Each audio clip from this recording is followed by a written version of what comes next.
Rebirth of devils cute angel episode 2 सिदोदिया industry में पहुंचकर अर्जुन सिया को अपने साथ अपने केबिन में लेकर जाना चाहता था, इसलिए वो सिया को कहता है, भाभी आप मेरे साथ चलो मेरे केबिन में, मैं आपके लिए अच्छा सा लंच और कुछ स्नैक्स ऑर्डर कर देता हूँ, नहीं तो आप यहाँ बोर हो जाओगे। सिया भी अर्जुन की बात से सहमत हो गई थी। इससे पहले वो कुछ कहती विराज बिना कुछ बोले या सुने सिया का हाथ पकड़कर उसे अपने साथ लिफ्ट में ले जाने लगता है। उन्हें ऐसे जाते देख कंपनी के सभी एम्प्लॉय विराज को जाते ऐसे देख रहे थे जैसे उन्होंने कोई एलियन देख लिया हो। विराज जो हमेशा अपने चेहरे पर एक ही एक्सप्रेशन रखता था, आज उसे पहली बार किसी लड़की के लिए पजेसिव देखा गया था। कंपनी के हर डिपार्टमेंट ने अब यही गॉसिप फैलने वाली थी। वहीं अर्जुन भी अपना मुंह खोले अपने बेस्ट फ्रेंड को देख रहा था जिसने उसे इस तरह से इग्नोर कर दिया। तभी उसके बगल में एक लड़की आकर उसका मुंह बंद कर देती है। मेरे भाई और भाभी को अपनी नज़र मत लगाओ। अगर तुम्हारी वजह से मेरे भाई और भाभी के बीच प्रॉब्लम हुए तो मैं तुम्हें पीट दूंगी। वो लड़की अर्जुन को पंच बनाकर दिखाते हुए बोलती है कि दो बड़ों के मैटर में बच्चे नहीं बोलते हैं, समझ आए बात। और मुझे पीटने के लिए पहले बड़ी तो हो जाओ। कंफ्यूज्ड फेस, अब जाओ और अपने इन प्यारे और सुंदर हाथों से मेरे लिए कॉफ़ी लेकर मेरे केबिन में आ जाओ। स्माइल। फिर उस लड़की के सर पर हल्के से मारकर अर्जुन भी वहां से निकल जाता है। दूसरी तरफ विराज सिया को अपने केबिन में लेकर आता है। इस बीच एक बार भी सिया ने विराज के हाथ, जिससे उसने उसकी कलाई पकड़ी हुए हैं, से एक बार भी नजर नहीं हटाई थी। वो जानती थी विराज उससे प्यार करता है और उसके लिए वो पजेसिव भी था, बस सिया के डर की वजह से वो कभी भी अपने इमोशन उसको नहीं दिखाता था। वो सिया को केबिन में जो पिंक ब्लू कलर का कॉर्नर था वहां पर बने सोफे पर बिठा देता है। ये कॉर्नर उसके केबिन से मैच नहीं करता था। जहां विराज का पूरा केबिन डार्क ग्रे और व्हाइट कलर का कॉम्बिनेशन था, वहीं ये कॉर्नर अंधेरे में किसी रोशनी की तरह था। केबिन में आकर विराज ने अपनी टाई को ढीला किया, तो तुम्हें अर्जुन के साथ जाना था ना, जलन से विराज ने कहा। तो सिया जो सर झुका के बैठी हुई थी उसके होंठों पर एक स्माइल आ गई, लेकिन विराज उसे देख पाता उससे पहले ही वो पहले की तरह बैठ गई। अब कुछ बोलोगी तुम? तो सिया ने धीरे से कहा, लेकिन मैंने तो अर्जुन भाई के साथ जाने के लिए बोला ही नहीं। उसकी बात सुनकर मानो विराज के बेचैन मन को शांति मिल गई हो। वो प्यार से सिया के बालों को सहलाता है। मैं तुम्हारा लैपटॉप साथ लाया हूँ पर वो गाड़ी में रह गया, तुम बैठो मैं किसी से मंगवाता हूँ। कुछ चाहिए तो मुझे बताना, ठीक है? कहकर विराज अपनी ऑफिस चेयर के पास जाने के लिए मुड़ता है तो सिया उसकी कलाई को पकड़ लेती है। कुछ चाहिए तुम्हें सिया? विराज सिया की तरफ देखता है। सिया सोफे से खड़ी हो जाती है। नहीं, वो मैं सोच रही थी कि खुद ही अपना लैपटॉप ले आती हूँ। सिया के इस तरह उन दोनों के रिश्ते को सही करने के एफर्ट्स विराज अच्छी तरह से देख रहा था।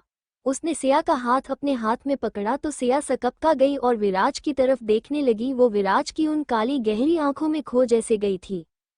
सिया मैं तुमसे कुछ पूछना चाहता हूँ। तो सिया ने धीरे से अपना सिर हाँ में हिला दिया। क्या तुम इस रिश्ते को आगे बढ़ाना चाहती हो?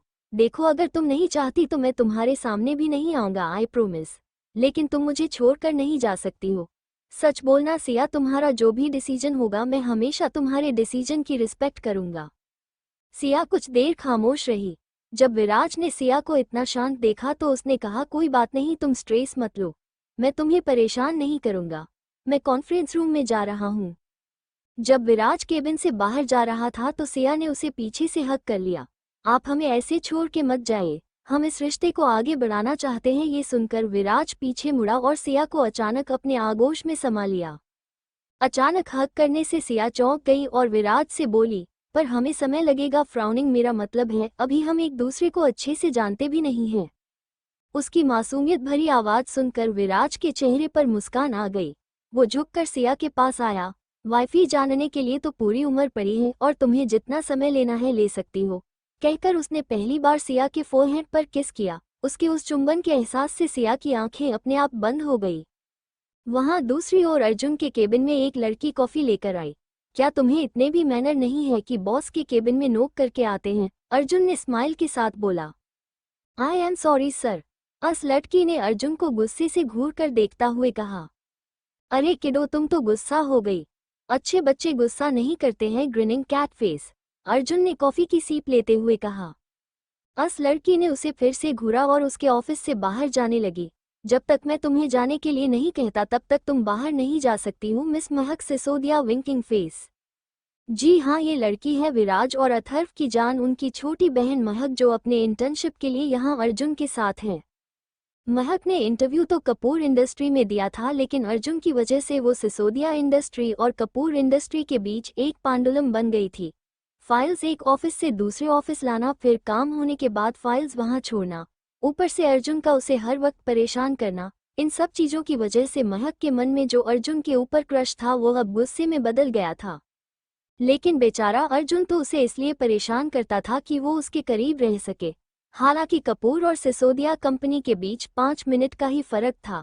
दोनों का ऑफिस एक ही जगह था, बस बिल्डिंग अलग अलग थी। विराज महक को किसी और कंपनी में नहीं भेजना चाहता था और महक अपनी कंपनी में काम नहीं करना चाहती थी, इसलिए उसने अर्जुन को ही सिसोदिया कंपनी में एक पूरा फ्लो बुक करवा दिया था, जिसने कपूर इंडस्ट्री का ही काम होता था। महक मुंह बनाकर बोली, सर क्या मैं अब जाऊं? स्मर्क अर्जुन, हम जाओ, और आज लंच मैं सिया के साथ करूंगा तो तुम अपना लंच कैफेटेरिया में अकेले कर सकती हो। स्माइल। महक, मेरी भाभी के साथ लंच करने की कोई जरूरत नहीं है, समझे? आप दूर रहो उनसे। अर्जुन, अरे तुम गुस्सा क्यों कर रही हो किडो? कहीं तुम्हें जलन तो नहीं हो रही है? Astonished face. महक, मुझे भला आपसे जलन क्यों होगी sir? No mouth face Arjun, वो क्या है ना, मैं जब मर्जी सिया से बात कर सकता हूँ लेकिन तुम नहीं।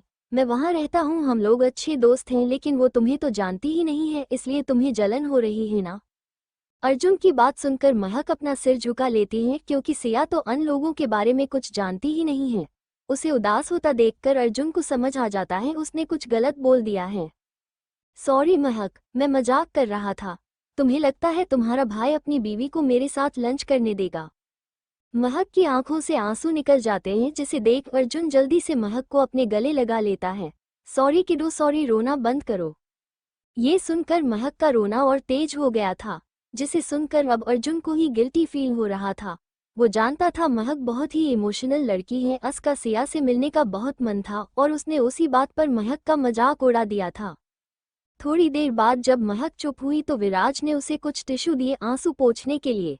रोने की वजह से महक का चेहरा लाल हो गया था, जो उसे क्यूट भी लग रहा था। कि दो इस तरह छोटी छोटी बातों पर नहीं रोते हैं, मैं तो मजाक कर रहा था तुमसे। मैं बड़ी हो गई हूँ, अब बच्ची नहीं रही, तो मुझे ये मत बुलाया करो। महक ने सिर झुकाकर अर्जुन से कहा। अच्छा कितनी बड़ी हो गई हो तुम बताओ मुझे? अर्जुन ने उसे टीज करते हुए कहा। मुझे आपसे बात ही नहीं करनी है, मैं भाई से आपकी कंप्लेन कर दूंगी। एंग्री। अरे तुम तो बड़ी हो गई हो ना, तो हमारी बातों में भी अपने भाई को बुला रही हो। महक अर्जुन की बातें सुनकर चुप हो गई तो अर्जुन ने उसके कान के पास चुप कर, तुम कितनी ही बड़ी हो जाओ रहोगी तो मुझसे छोटी ही। किडो विंकिंग फेस। महक, हाँ हाँ, आप तो इतने बड़े हो, मेरे दादाजी लगते हो ना। स्माइल स्माइल कहकर वहां से चली जाती है। अर्जुन। अर्जुन अपने मन में, सीरियसली दादाजी? इस लड़की के दिमाग के स्क्रू ढीले हैं जो मैं इसे दादा दिख रहा हूँ? कंफ्यूज्ड फेस, इतना हैंडसम, स्मार्ट, डैशिंग लगता हूँ, इसकी आंखों को चश्मे की जरूरत है। Confused face. अर्जुन भी नाराजगी से अपनी चेयर पर बैठ जाता है। विराज के केबिन में विराज ने कसकर सिया को हक किया हुआ था। तकरीबन 10 मिनट बाद सिया ने विराज से उसे छोड़ने के लिए कहा, आपको लेट नहीं हो रहा है कॉन्फ्रेंस रूम में जाने के लिए? अब आप जाइए। विराज ने सिया को और भी ज्यादा टाइटली हक कर लिया। नहीं, अब मेरा मूड नहीं है। सिया, और आपका मूड क्यों नहीं है?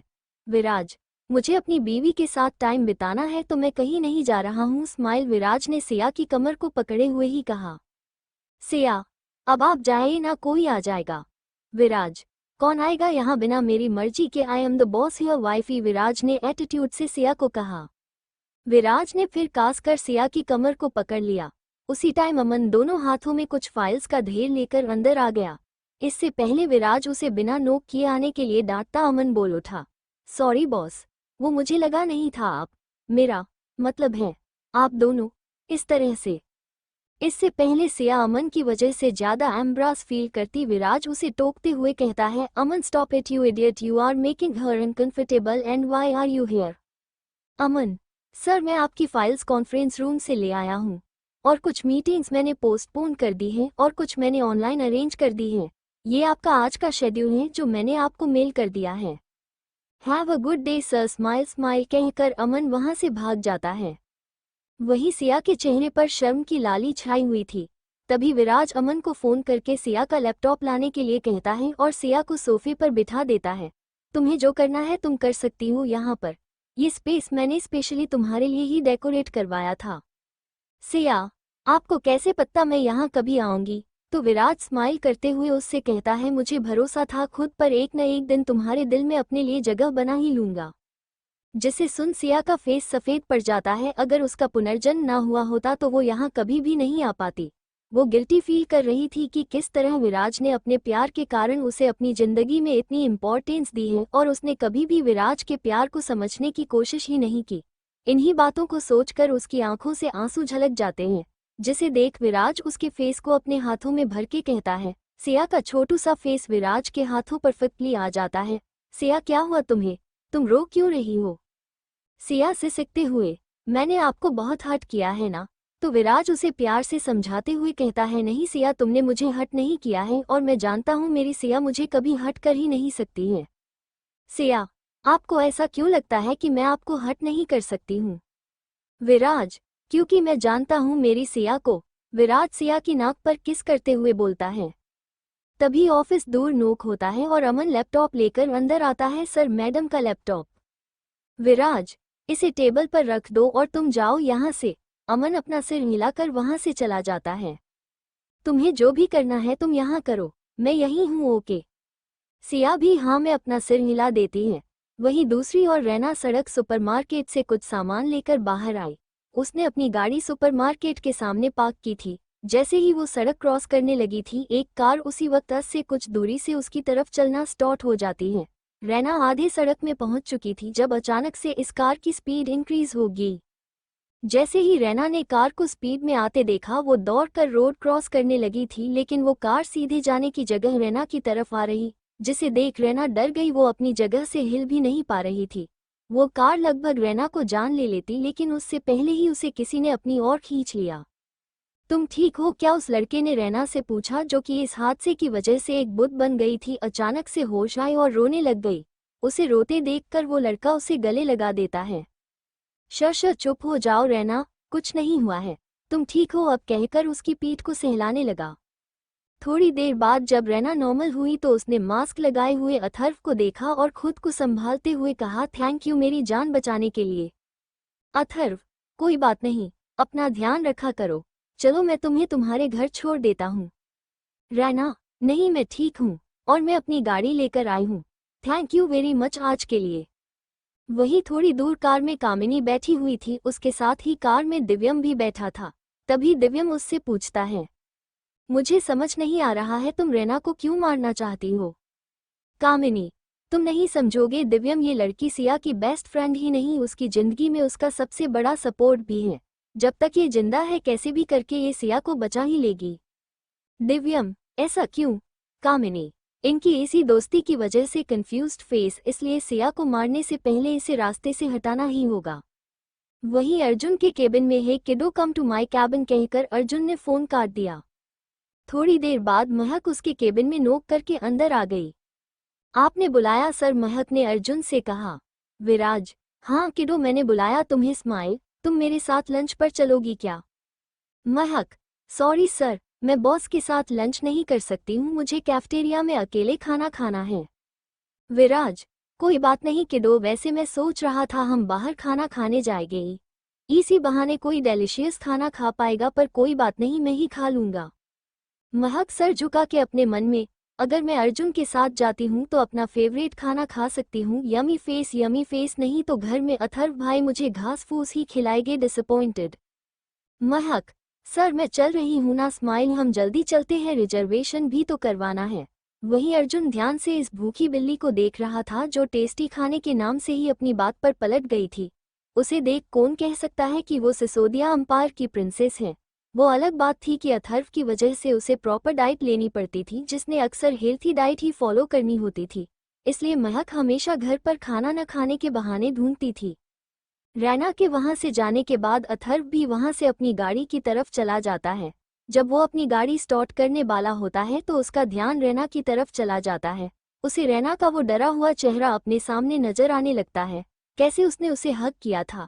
तभी उसके दिमाग में रैना के एक्सीडेंट का सीन चलने लगता है, कैसे वो एक पल भी लेट हो जाता तो वो कार उसे मार ही देती। उस सिचुएशन को देखकर उसे अंदाजा हो जाता है कि कोई जानबूझकर रैना को नुकसान पहुंचाना चाहता है। अथर्व अपने खास आदमी को फोन करके उस कार के ड्राइवर का पता करने और उस एरिया की सीसीटीवी फुटेज निकालने के लिए कहता है। उसके बाद अथर्व वहां से अपने काम के लिए निकल जाता है। दूसरी ओर अर्जुन महक को लंच करने के लिए रेस्टोरेंट लेकर आया था। उसने सिया को मेनू डिसाइड करने के लिए दिया था, क्योंकि वो जानता था कि महक बचपन से ही फूडी थी, चाहे वो कितना भी खा ले वो वेट गेन नहीं करती थी।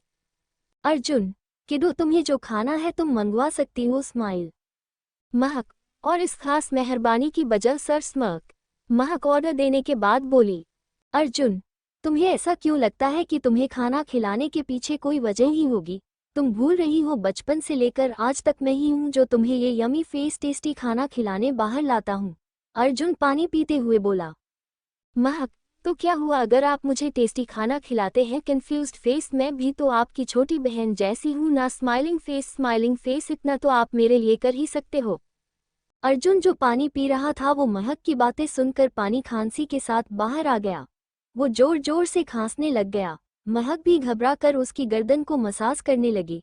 थोड़ी देर बाद जब अर्जुन नॉर्मल होता है तो महक भी अपनी चेयर पर बैठ जाती है। अचानक क्या हो गया था? आपको ढंग से पानी तक पीने नहीं आता ना आपको? महक अर्जुन को डांटते हुए बोली। अर्जुन, तो इस तरह के हार्ट अटैक देने की जरूरत भी नहीं होती है।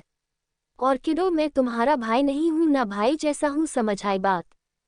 महक जिसने अपनी गर्दन नीचे झुकाई हुई थी, उसके चेहरे पर एक प्यारी सी मुस्कान आ गई जिसकी वजह से उसके चेहरे पर डिंपल पड़ गए। इससे पहले वो अपनी स्माइल छुपा पाती अर्जुन उसे देख लेता है। अर्जुन, तुम हंस क्यों रही हो? मैंने कोई जोक नहीं सुनाया जो तुम ऐसे ग्रिन स्माइल करो। स्मर्क। महक, तो आप मुझे किडो क्यों बोलते हो? और आपने कहा आप मेरे भाई नहीं हैं, लेकिन ऑफिस में आपने मुझे दादाजी बोलने से नहीं रोका, इसका मतलब आप दादाजी हो। Tears of Joy, tears of Joy, tears of Joy, tears of Joy कहकर महक खिलखिलाकर हंसने लगी। अर्जुन महक की हंसी में खो सा गया था, लेकिन खुद को संभालते हुए वो कहता है अब खाना खा लो, ठंडा हो जाएगा। हमें काम भी है करने को। लंच के बाद हमें कपूर इंडस्ट्री जाना होगा, कुछ इन्वेस्टर से मिलना है। महक उसकी बातें सुनकर अपना सर हिलाकर फिर से खाना खाने लगती है। अथर्व के ऑफिस में अथर्व की अपनी आर्किटेक्ट कंपनी है। उसका पा एक फाइल लेकर आता है। सर, ये रुद्र सर, अथर्व का अंडरवर्ल्ड में राइट हैंड और उसका बेस्ट फ्रेंड, ने फाइल भेजी है कहकर फाइल को अथर्व के टेबल पर रख देता है। अथर्व, ठीक है तुम जाओ यहाँ से। वो लड़का भी सिर झुकाकर वहां से चला जाता है। अथर्व उस फाइल को खोलता है। उसमें कुछ डिटेल्स लिखी होती हैं और कुछ फोटोग्राफ्स अटैच्ड होते हैं। इस फाइल के लास्ट में एक पेन ड्राइव टेप से लगाई होती है। अथर्व वो हर डिटेल ढंग से देखता है, फिर पेन ड्राइव को अपने लैपटॉप से कनेक्ट कर देता है। उस वीडियो को देखकर अथर्व के चेहरे पर गुस्सा साफ तौर पर झलक रहा था। वो फाइल को बंद करके पेन ड्राइव अपनी जेब में डालकर वहां से चला जाता है। पार्किंग एरिया में उसका ड्राइवर वेट कर रहा था। गाड़ी सिसोदिया एंटरप्राइजेज ले चलो, अथर्व ने अपनी कोल्ड एरोगेंट आवाज में कहा। ड्राइवर ने सिर झुकाकर अथर्व के लिए दरवाजा खोला और फिर अपनी ड्राइविंग सीट पर जाकर बैठ गया। सिसोदिया एंटरप्राइजेज। विराज अपनी ऑनलाइन मीटिंग में बिजी था, वहीं दूसरी तरफ सिया विराज की तरफ टकटकी लगा के देख रही थी। तकरीबन 1.5 घंटे चली इस मीटिंग के दौरान सिया कभी विराज को चोर नजरों से देखती तो कभी एक पेपर पर कुछ बनाने लग जाती। जब विराज की मीटिंग खत्म होती है तो वो सिया से पूछता है, मैं काम करते टाइम हैंडसम लगता हूं ना? सिया, अपने ही ध्यान में, आप तो ऐसे भी हैंडसम दिखते हो। स्माइलिंग फेस पर काम करते टाइम तो और भी ज्यादा हैंडसम लगते हो। स्माइल। विराज हल्का सा खांसने लगता है जिससे सिया अपने होश में आती है। उसके कान लाल होने लग जाते हैं। वो अपनी गर्दन झुका लेती है। इससे पहले विराज उसे और टीज करता अमन डोर पर नोक करके अंदर आ जाता है। सर, अथर्व सर आपसे मिलना चाहते हैं। उन्होंने कहा है कि उन्हें अर्जेंट बिजनेस डिस्कस करना है। अमन की बातों से विराज समझ जाता है कि कोई इम्पोर्टेंट काम होगा, इसलिए अथर्व यहाँ आया है। वो सिया को अर्जुन के साथ भेजना चाहता था ताकि वो अथर्व से बात कर सके। वो अमन से पूछता है, अर्जुन कहाँ है? अमन, सर वो कपूर इंडस्ट्री गए हैं कुछ इन्वेस्टर से मिलने के लिए। विराज, ठीक है, तुम उन्हें अंदर भेज दो और हाँ, पियोन से कहकर 2 अदरक बाली चाय और 1 ब्लैक कॉफी भेज देना। अमन, ओक सर। सिया अभी भी अपने कॉर्नर में बैठी हुई थी। वैसे इसे कॉर्नर कहना गलत होगा क्योंकि ये कॉर्नर लगभग एक छोटे रूम के बराबर था। इस कॉर्नर की हर जगह विराज के केबिन से अलग थी। इस पिंक एंड ब्लू साइड में किसी को जाने की परमिशन नहीं होती थी। तभी उसके केबिन में अथर्व की एंट्री होती है। वो बिना देखे कि केबिन में उसके भाई के अलावा भी कोई है। बिग ब्रो, मुझे आपसे कुछ बात करनी है। विराज, हम बोलो। अथर्व कुछ बोलता उससे पहले ही विराज उसे सिया की तरफ इशारा करता है, जो घूरकर अथर्व को देख रही होती है। अथर्व, अरे सिया, तुम यहाँ कैसे? विराज, मेरे साथ आए हैं। सिया, तुम यहाँ कैसे आए और तुम विराज को कैसे जानते हो? उसे घूरते हुए कहती है। विराज, सिया इससे मिलो, मेरा छोटा भाई अथर्व सिसोदिया, और अथर्व ये मेरी वाइफ और तुम्हारी भाभी सिया। सिया, अथर्व से, और तुम ये बात मुझे कब बताने वाले थे कि तुम इनके भाई हो? अथर्व, अरे तुमने भी तो नहीं बताया, तुमने शादी मेरे भाई से की है। अथर्व जानबूझकर इस बात से मुकर जाता है कि वो सिया की शादी के बारे में जानता है। तभी विराज उन दोनों को चुप करवाते हुए बोलता है, बस करो तुम दोनों। और अथर्व, तुम यहाँ क्या कर रहे हो? क्या बात करनी है तुम्हें मुझसे? अथर्व, सिया की तरफ देखकर, तुम्हें अपनी बेस्ट फ्रेंड से नहीं मिलना है क्या, जो आंखें बंद करके चलती है? सिया, मेरी एक ही दोस्त है और तुम कहना क्या चाहते हो? अथर्व, आज गाड़ी के नीचे आ जाती अगर मैं सही टाइम से नहीं पहुंचता। सिया, क्या फ्लश्ड? वो टेंशन में विराज की तरफ देखते हुए, मुझे रैना से मिलने जाना है, मैं जा रही हूँ। विराज, ठीक है, मैं करण, सिया का ड्राइवर कम बॉडीगार्ड, को बोलता हूँ, वो तुम्हें ले जाएगा। वो अमन को फोन करता है, अपनी मैडम को गाड़ी तक छोड़ के आओ। सिया, मैं चली जाऊंगी, अपना मास्क पहनते हुए। तभी अमन भी वहां आ जाता है। चलिए मैडम। सिया के जाने के बाद विराज अथर्व से, तुमने जानबूझकर उसे यहाँ से भेजा ना? अथर्व, हाँ बिग ब्रो, मैं नहीं चाहता था, जो मैं आपको बताना चाहता हूँ वो सिया को पता भी चले। विराज, ऐसा क्या बताना चाहते हो तुम? अथर्व, सिया की दोस्त के साथ आज का इंसिडेंट महज कोई इत्तेफाक नहीं था। वो कार उस लड़की को मारने के लिए ही अरेंज की थी। विराज, लेकिन तुम ये सब मुझे क्यों बता रहे हो, और सिया का इन सब से क्या लेना देना है? अथर्व की बात सुनकर विराज उससे कहता है, तुम्हें जो भी कहना है साफ साफ कहो अथर्व, यूं बच्चों की तरह पहेलियां मत बुझाओ। अथर्व वो फाइल और पेन ड्राइव विराज को दे देता है। सिया के लिए रहना उसकी दोस्त ही नहीं, उसकी फैमिली दो महिलाएं की तरह हैं। वो इतना क्लोज कामिनी से भी नहीं है जितनी रैना के हैं। मैंने रैना का बैकग्राउंड चेक करवाया है। उसकी फैमिली मिलिट्री से बिलोंग करती है। 3 भाई बहन हैं, जिसमें पापा और उसके दादा मिलिट्री में थे और अब उसका भाई भी मिलिट्री में है और उसकी सिस्टर डॉक्टर है। किसी से भी दुश्मनी का कोई लिंक नजर नहीं आ रहा है। जिस कार ने रैना को नुकसान पहुंचाने की कोशिश की, वो कार हाईवे पर खड़ी हुई मिली है। ड्राइवर का कोई पता नहीं, लेकिन उसे पेन ड्राइव में जो फुटेज थी उसे दिखाते हुए ये कार कामिनी की थी, जो उस समय उसी रोड पर खड़ी थी। रैना के एक्सीडेंट से बचने के बाद ये कार भी वहां से चली गई। वो वीडियो को थोड़ा पीछे करता है, फिर जूम करता है। कामिनी यहाँ किसी को कॉल कर रही है, उसके बाद ही ये कार रैना की तरफ चलने लगती है। विराज, तो तुम्हें लगता है सिया की वजह से वो लड़की रैना को मारना चाहती है?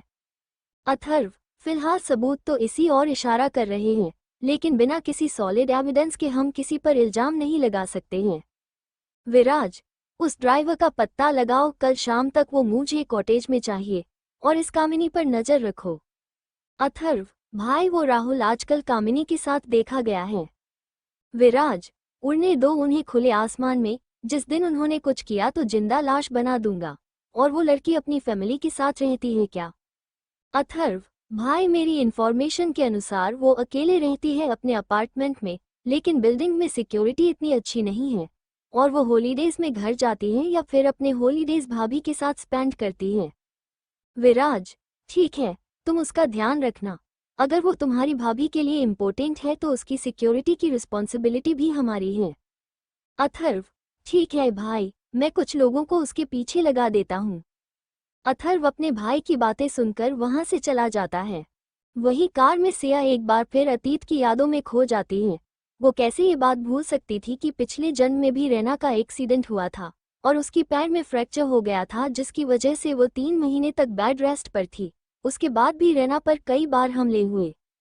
मरने से पहले जब कामिनी उसे टॉर्चर कर रही थी तो उसने बताया था कि किस तरह रैना उनके रास्ते का रोड़ा बनी हुई थी उसे मारने के लिए।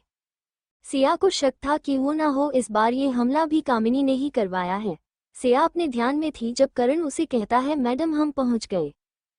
ठीक है, मैं थोड़ी देर में आ जाऊंगी, अगर तुम्हें कहीं जाना है तो तुम जा सकते हो, मैं फ्री होकर तुम्हें कॉल कर दूंगी। करण, इट्स ओके कि madam I am here, it's my job to protect you. Siya Raina के अपार्टमेंट की तरफ बढ़ जाती है। रैना अपनी फैमिली के साथ नहीं रहती है क्योंकि वहाँ आर्मी के स्ट्रिक्ट रूल हैं। वो अपनी लाइफ अपने तरीके से जीना चाहती थी। सिया ने डोर बेल बजाई लेकिन किसी ने दरवाज़ा नहीं खोला तो सिया ने वापस से 2-3 बार लगातार बेल बजाई।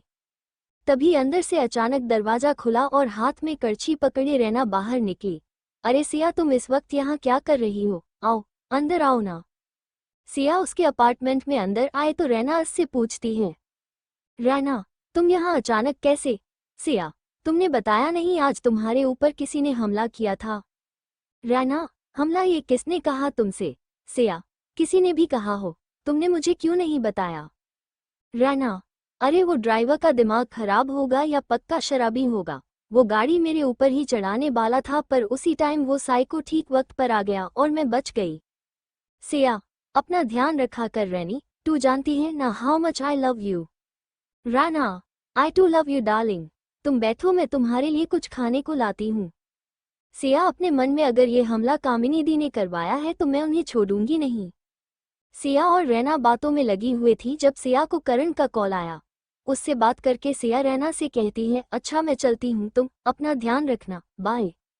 वहीं दूसरी ओर कपूर इंडस्ट्री में महक और अर्जुन सबसे पहले चेयरमैन जो कि अर्जुन के पापा हैं उनसे मिलने गए। अर्जुन ये मीटिंग अकेले अटेंड करना चाहता था लेकिन उसके पापा अनिरुद्ध कपूर ने उसे साफ मना कर दिया। तुम महक बिटिया को अपने साथ क्यों नहीं ले जाना चाहते हो? माना कि वो इंटर्नशिप के लिए आए हैं पर इसका मतलब ये नहीं है कि वो मीटिंग्स अटेंड नहीं कर सकती हैं। अर्जुन, डैड, मेरा ये मतलब नहीं था। महक कुछ समय आपके साथ स्पेंड कर लेगी तो क्या हो जाएगा? अनिरुद्ध, महक बच्चा, क्या आप कुछ देर अर्जुन के केबिन में इंतजार करोगे? मुझे अर्जुन से कुछ डिस्कस करना है। महक, ठीक है अंकल। फिर अर्जुन के बाजू को पोक करते हुए, मैं जा रही हूँ, तुम जल्दी आना, कहकर वो ऑफिस से चली जाती है। अर्जुन, अब आपको क्या बात करनी है मुझसे? मैं महक को इन्वेस्टर से मिलाने नहीं ले जाऊंगा। अनिरुद्ध, लेकिन अर्जुन बात क्या है और इसमें बुराई क्या है? महक धीरे धीरे सब सीख जाएगी, ये उसके लिए जरूरी भी है। अर्जुन, डैड मैं जानता हूँ लेकिन जिनके साथ मीटिंग फिक्स हुए हैं वो लोग कैसे हैं ये आप नहीं जानते हैं। अनिरुद्ध, जो भी कहना है साफ साफ कहो। अर्जुन, डैड भाटिया ग्रुप के चेयरमैन के दोनों बेटे मीटिंग्स के लिए आ रहे हैं। उनकी रिपोर्टेशन एक प्ले बॉय की है और मैं उनका साया भी महक पर पड़ने नहीं दे सकता हूँ। उसके भाई उन दोनों भाइयों के साथ मुझे भी जिंदा नहीं छोड़ेंगे। अनिरुद्ध, जब तुम जानते थे वो लोग इस तरह के हैं तो तुम उनसे मिलना ही क्यों चाहते हैं? अर्जुन, डैड बिजनेस में ऐसे लोग मिलते ही रहते हैं। We can't avoid them but I will make sure that they don't do anything stupid. Anirudh, ठीक है, जैसा तुम्हें सही लगे, महक का ध्यान रखना। और एक बात। अर्जुन इरिटेट होते हुए, अब क्या बात रह गई डैड? अनिरुद्ध, वैसे तुम्हारे और महक के बीच में क्या चल रहा है? अर्जुन, कुछ भी नहीं है डैड, वो बस विराज की बहन है और उसको ऑफिस में प्रोटेक्ट करने के लिए रिस्पॉन्सिबल मैं हूँ बस। अनिरुद्ध, ठीक है तो गुस्सा क्यों हो रहा है? अब जा, मीटिंग के लिए लेट हो रहा है तुझे। अर्जुन स्मर्क मुंह फुलाते हुए वहां से चला जाता है। वो खुद में ही बड़बड़ाते हुए अपने केबिन की तरफ चल पड़ता है। मेरे और महक के बीच में क्या चल रहा है? स्मर्क वो लड़की मुझे या तो भाई बना देती है या दादा, जबकि बनना चाहता हूँ मैं उसका सया। स्मर्क बेवकूफ लड़की। वहीं नायर हाउस में कामिनी गुस्से में इधर उधर घूम रही थी। वो लड़की बच कैसे गई? मैंने फुल प्रूफ प्लान बनाया था और वो लड़का कौन था जिसने उसे बचाया? एक तो दूर से देखने पर पता नहीं चल पाया वो कौन है, लेकिन कब तक बचेगी? उसको मरना तो पड़ेगा ही। दिव्यम, तो आगे का क्या सोचा तुमने? कामिनी, फिलहाल तो मुझे कुछ समझ नहीं आ रहा है, ऊपर से उसका फैमिली बैकग्राउंड भी स्ट्रॉन्ग है। हम फिर से उस पर हमला करेंगे लेकिन तब जब ये मामला ठंडा हो जाएगा। तभी सिया के अंकल आंटी हॉल में आते हैं। डैड आप यहाँ क्या कर रहे हो? कामिनी ने अपने पापा से कहा। कामिनी के पापा, मैंने तुम्हें सिसोदिया एम्पायर के साथ डील करने के लिए कहा था, क्या तुमने उस बेवकूफ लड़की से हेल्प करने के लिए कहा? Kamini, don't worry dad, I can handle her. क्या करेगी सिया रैना पर हुए हमले के बाद? किस डील के बारे में बात कर रही है कामिनी? पिछले भाग में हमने जाना कि सिया के अंकल कामिनी से किसी डील के बारे में बात कर रहे थे और कामिनी उन्हें आश्वासन देती है कि वो सब कुछ हैंडल कर लेगी। अब आगे। मिस्टर नायर, कामिनी के पापा, इस डील के साइन होने से हमें बहुत प्रॉफिट होगा। बिजनेस वर्ल्ड में सिसोदिया एंटरप्राइजेस के साथ नाम जुड़ने का मतलब समझती हो ना तुम? कामिनी, आई नो डैड, मैं कल खुद सिसोदिया एंटरप्राइजेस में जाऊंगी। दिव्यम, क्या वो बिना अपॉइंटमेंट के तुमसे मिलेंगे? कामिनी, अपॉइंटमेंट किसे चाहिए? आफ्टर ऑल मेरी बहन का पति जो है वो अजीब तरह से मुस्कुराते हुए बोली। मिस्टर नायर, इस प्रोजेक्ट का प्रपोजल फाइल तुम्हें कल सुबह मिल जाएगी, कहकर वो वहां से चले जाते हैं। सिसोदिया विला। सिया रैना से मिलने के बाद आकर अपने स्टडी रूम में बैठी हुई कुछ कर रही थी। उसके सामने कंप्यूटर पर कोडिंग हो रही थी। सिया के हाथ की उंगलियां रुक नहीं रही थी। तकरीबन 3 घंटे बाद वो सेटिस्फाइड होकर स्टडी रूम से बाहर निकल गई। अब पता चलेगा मेरे प्यारे अंकल और दीदी को मुझसे पंगा लेने का क्या नतीजा होगा। रैना पर हमला करवाना आपकी सबसे बड़ी गलती है दीदी, and I will make sure you regret for it. Pouting pouting pouting कहकर वो स्टडी रूम से निकल जाती है। विराज और अर्जुन हॉल में बैठे हुए कुछ बातें कर रहे थे। अर्जुन अपनी मीटिंग्स खत्म करके महक को सिसोदिया हवेली में छोड़कर वापस आ जाता है। थोड़ी देर बाद सिया भी वहां आ जाती है। क्या बात कर रहे हो आप दोनों? विराज, कुछ नहीं, वो हम इससे आगे। विराज कुछ बोलता अर्जुन बोल उठता है, वो भाभी मैं विराज को बता रहा था। सिया, भाई आप इन्हें क्या बता रहे हो, मुझे भी बता दो। ग्रिन, ऐसा कौन सा सीक्रेट है? अर्जुन, भाभी सीक्रेट कुछ नहीं है, वो वैलेंटाइन डे आने वाला है तो मैं विराज से पूछ रहा था उसका क्या प्लान है। विराज, फ्लश्ड फ्लश्ड फ्लश्ड, ये बातें हमारे बीच कब हुए? सिया, स्माइलिंग फेस, तो क्या प्लान है आपका? सिया विराज की तरफ देखते हुए बोलती है। विराज, ऑफिस में बहुत काम है तो आने वाले 10 दिन तक किसी को भी छुट्टी नहीं मिलेगी। सिया, क्यों? विराज, कि इम्पोर्टेंट प्रोजेक्ट पर काम चल रहा है, इसके साथ ही हमने एक नई टेक्नोलॉजी कंपनी स्टार्ट कर रहे हैं, ये अभी स्टार्टिंग फेस में है। इसके अलावा अस कॉर्पोरेशन मेडिकल फील्ड में पिछले 3 साल से इन्वेस्ट कर रही है, हमारी कंपनी उसमें 50-50% के पार्टनर हैं। अब उसका काम फाइनल फेस में है तो इस वक्त हमारे पास एम्प्लॉय की कमी है तो किसी को भी छुट्टी नहीं मिलेगी। जिसे जो सेलिब्रेट करना है वो ऑफिस आवर के बाद कर सकता है। अर्जुन, ये क्या बात हुई, ये काम तो चलते रहेंगे, अब तेरी लाइफ बोरिंग है तो बाकी एम्प्लॉय की थोड़ी होगी।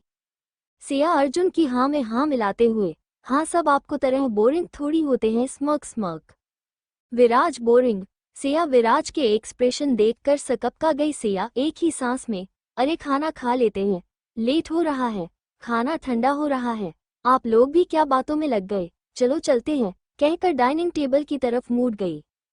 सिया विराज के लेफ्ट साइड बैठी थी और अर्जुन विराज के राइट साइड बैठकर खाने को घूर रहा था, जिसने पालक पनीर बना था, साथ में रोटी, मूंग दाल, चावल बने हुए थे। उसने सिया की तरफ देखा जो उसकी तरह खाने को घूर रही थी। उन दोनों को ही पालक पसंद नहीं था। तुम्हारे इस तरह देखने से खाना तुम्हारे मुंह में नहीं जाएगा, जल्दी खाना खाओ नहीं तो कल से सैलेड ही मिलेगा, विराज ने दोनों को देखते हुए कहा। सिया और अर्जुन दोनों ने अपना सर हिलाते हुए चुपचाप खाना खाना स्टार्ट कर दिया। खाना खाकर सब अपने अपने रूम में चले गए। सिया के रूम में जाने के बाद विराज ने उसके दरवाजे पर नोक किया। सिया, जो शावर लेकर थोड़ी देर पहले ही आई थी, ने दरवाजा खोला। आप यहाँ क्या कर रहे हो? आपको तो इस टाइम अपने स्टडी रूम में या फिर अपने कमरे में रेस्ट करना चाहिए। विराज उसके कमरे में आते हुए, क्यों, तुम्हें कोई प्रॉब्लम है क्या मेरे यहाँ आने से? सिया, पर ये मेरा कमरा है। स्मर्क। विराज सिया की तरफ धीरे धीरे बढ़ते हुए, तो क्या हुआ? स्माइल, ये घर भी मेरा है और सामने खड़ी लड़की भी मेरी है। विंकिंग फेस, तो मैं यहाँ से क्यों जाऊँ? और क्या कह रही थी तुम कि मैं बहुत ही बोरिंग किस्म का इंसान हूँ?